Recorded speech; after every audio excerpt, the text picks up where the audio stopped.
Oke, teman-teman apa kabar semua? Saya punya sebuah alat. Nah, apa gerangan? Kali ini saya ingin menjelaskan tentang long life education atau pendidikan seumur hidup. Ini yang perlu kita pahami bersama.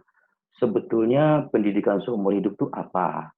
Pendidikan seumur hidup itu bagaimana? Begitu. Apakah kita belajar, tumpuk-tumpuk ilmu ya dari buku, dari internet, dari kursus, dari sekolah, dari bermacam pelatihan-pelatihan, penuh otak kita sesak dan dibuktikan dengan menumpuknya sertifikat, sertifikat, sertifikat, sertifikat, ijazah, ijazah, ijazah, ijazah.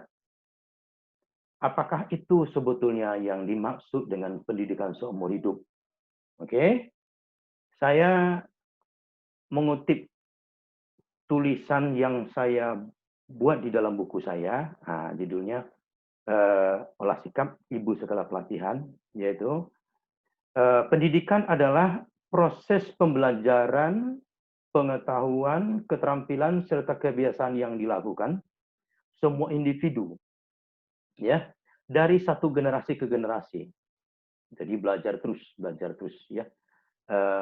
Kakeknya belajar, bapaknya belajar, anak-anaknya juga terus belajar, dan seterusnya. Proses pembelajaran ini melalui pengajaran, pelatihan, dan tentu saja dengan bermacam-macam penelitian, ya. Adanya pendidikan juga dapat meningkatkan kecerdasan, akhlak yang mulia, kepribadian, serta keterampilan yang bermanfaat baik itu untuk diri sendiri maupun untuk orang banyak.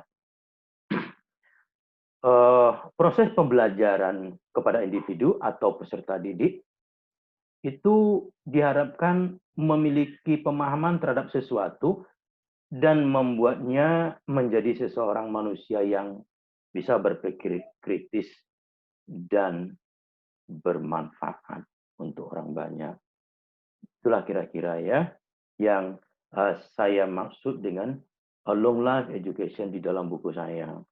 Nah, kalau kita lihat di dalam Undang-Undang Nomor 2 Tahun 2003, khususnya pasal 3 tentang sistem pendidikan nasional, tujuan pendidikan nasional adalah untuk mengembangkan potensi peserta didik agar menjadi manusia yang beriman dan bertakwa kepada Tuhan Yang Maha Esa, berakhlak mulia, sehat, berilmu, cakap, kreatif, mandiri, dan menjadi warga Indonesia yang demokratis serta bertanggung jawab. Coba lihat gambar ini. Pendidikan di Indonesia itu kita bagi dalam 3 level. Pendidikan dasar, menengah, dan tinggi. Di bawahnya, paling bawah itu ada TK, ada SD, ada PAUD. Nah, di tengahnya itu ada SMP, SMA. Oke. Ada juga uh, uh, S1, S2, S3. Jadi kalau sudah S3, artinya apa yang dimaksud oleh Undang-Undang Nomor 20 Tahun 23 Pasal 3 tadi itu sudah tercapai mestinya. Jadi jangan lupa di sini orang jadi cakap, kreatif, mandiri, ya, berpikir kritis, ya, dan bertanggung jawab. Nah, apakah ini tercapai? Nah, makanya kita lihat apa saja yang dilakukan oleh semua para sarjana mulai dari level S1, S2, S3. Oke. Bagi mereka yang menempuh pendidikan secara linear ya, ya, dari SD, SMA, kemudian terus perguruan tinggi linear. Itu otaknya sudah membentuk sebuah sirkuit, sudah membentuk sebuah sistem, otomatisasinya sudah terbangun. Karena dijejal dengan informasi-informasi, dijejal dengan materi-materi perkuliahan, dengan seminar-seminar, penelitian-penelitian, dengan tentu saja bimbingan-bimbingan dari para profesornya.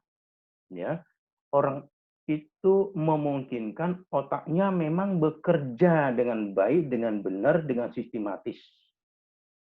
Tidak diragukan lagi, sebab sel-sel otaknya sudah menerima, hipokampusnya sudah penuh berisi tentang sesuatu materi tertentu, materi pelajaran dalam bidang tertentu, sehingga dia sampai pada satu kematangan berpikir untuk mengambil keputusan, membaca situasi, dan merumuskan masalah.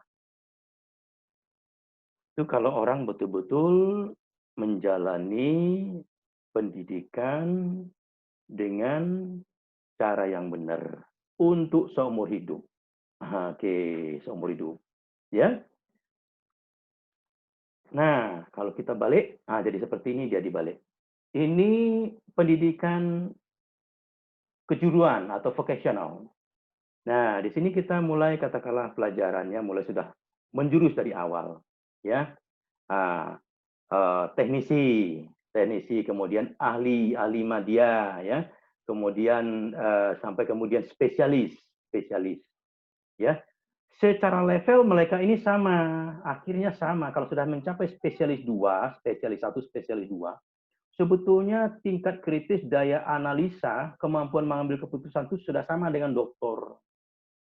Nah, ini juga sebuah rumusan pendidikan kejuruan yang ditetapkan oleh Badan Nasional Sertifikasi Profesi. Nah, seperti itu. Jadi kita kalau mengambil jurusan aplikatif, nah itu kita lebih banyak mengikuti sertifikasi, resertifikasi, ya, dan kemudian di setiap jenjangnya itu ada juga peningkatan-peningkatan sampai sangat-sangat tuntas nantinya. Dipastikan seseorang yang sudah spesialis dalam satu bidang tertentu, katakanlah safety misalnya, ya, dalam bidang perkapalan misalnya, dalam bidang offshore atau perminyakan misalnya, itu dia sudah benar-benar tuntas dan sama sistem otaknya sudah bekerja secara otomatis, ya, responnya itu sudah otomatis. Kemampuan analisa, kemampuan berpikir, kemampuan mengambil keputusan, dan mencari solusi-solusi itu sudah sangat-sangat akurat. Itulah manusia yang produktif. Itulah manusia yang belajar dengan benar seumur hidup. Ya. Nah, jadi hati-hati. Apabila Anda berada di jalur formil, pendidikan Anda dari SD, SMP, SMA, dan kuliah. Ya, kalau Anda berada di jalur kejuruan, nah nanti Anda mengambil sertifikasi, resertifikasi, ya, karena sudah terjurus dari awal-awal karir Anda. Dan itu linear sebetulnya, harus linear, ya, harus linear. Sayangnya orang banyak tidak konsisten, tidak linear, sehingga dia punya banyak sertifikat-sertifikat.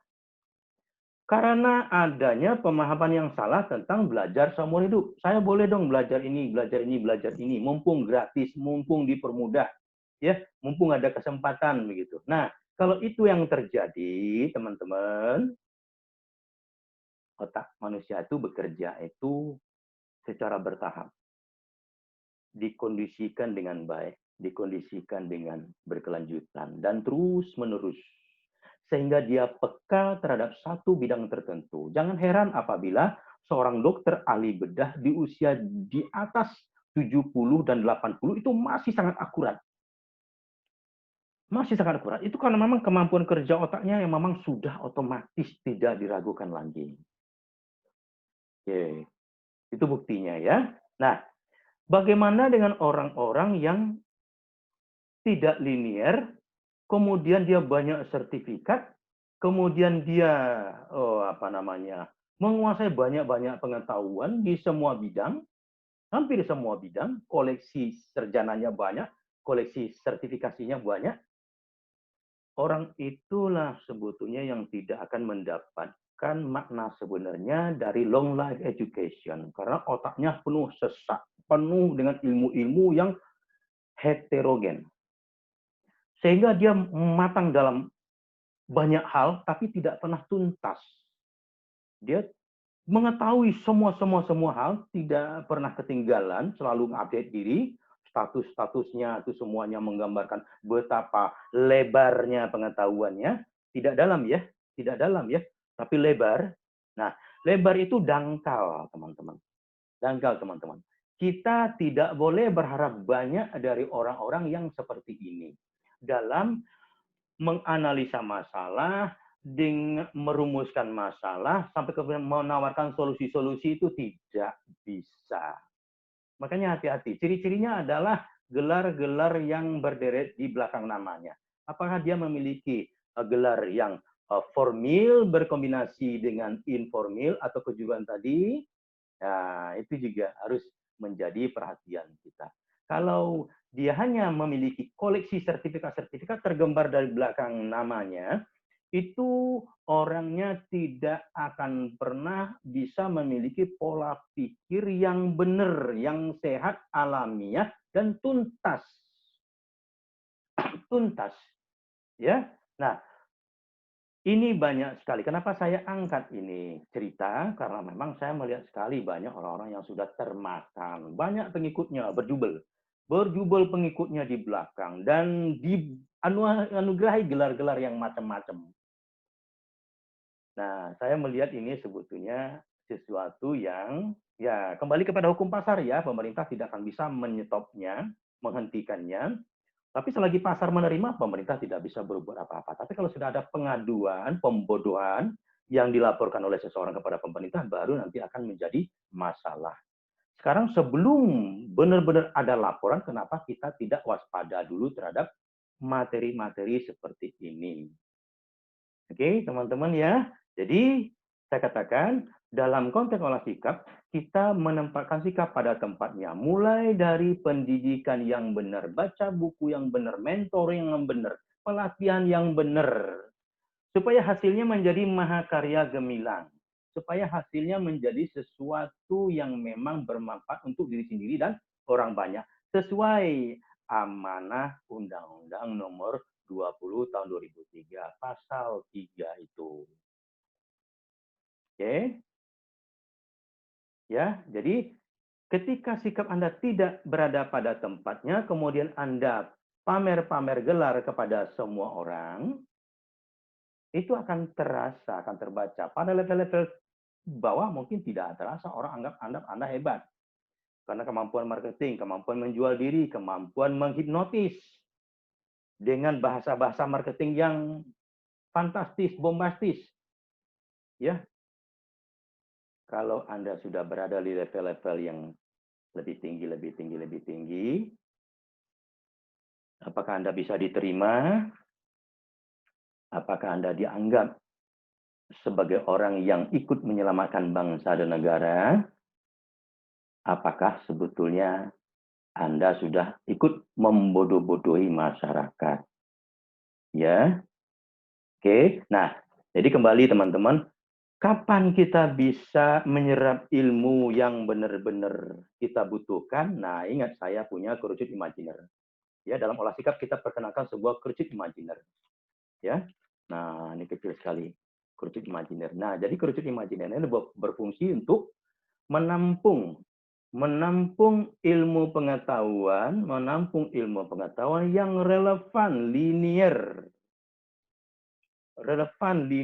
ya dengan bidang keahlian Anda, dengan bidang yang Anda geluti.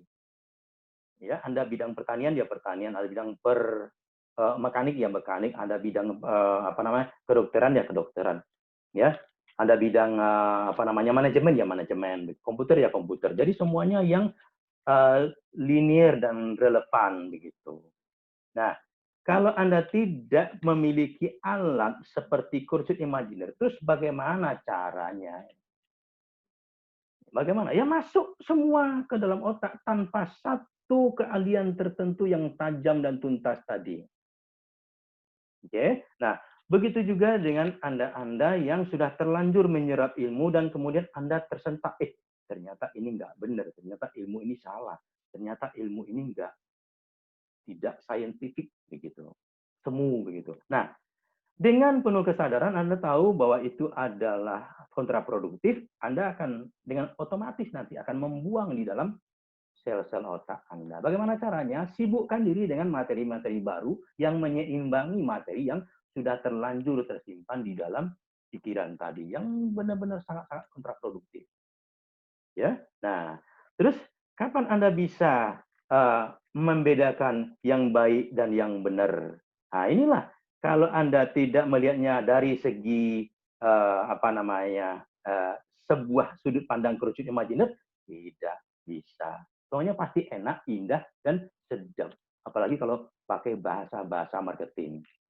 Teman-teman kalau mau tahu tentang kerucut imajiner, mudah-mudahan nanti saya ada waktu bikin video yang khusus hanya mengulas tentang kerucut imajiner.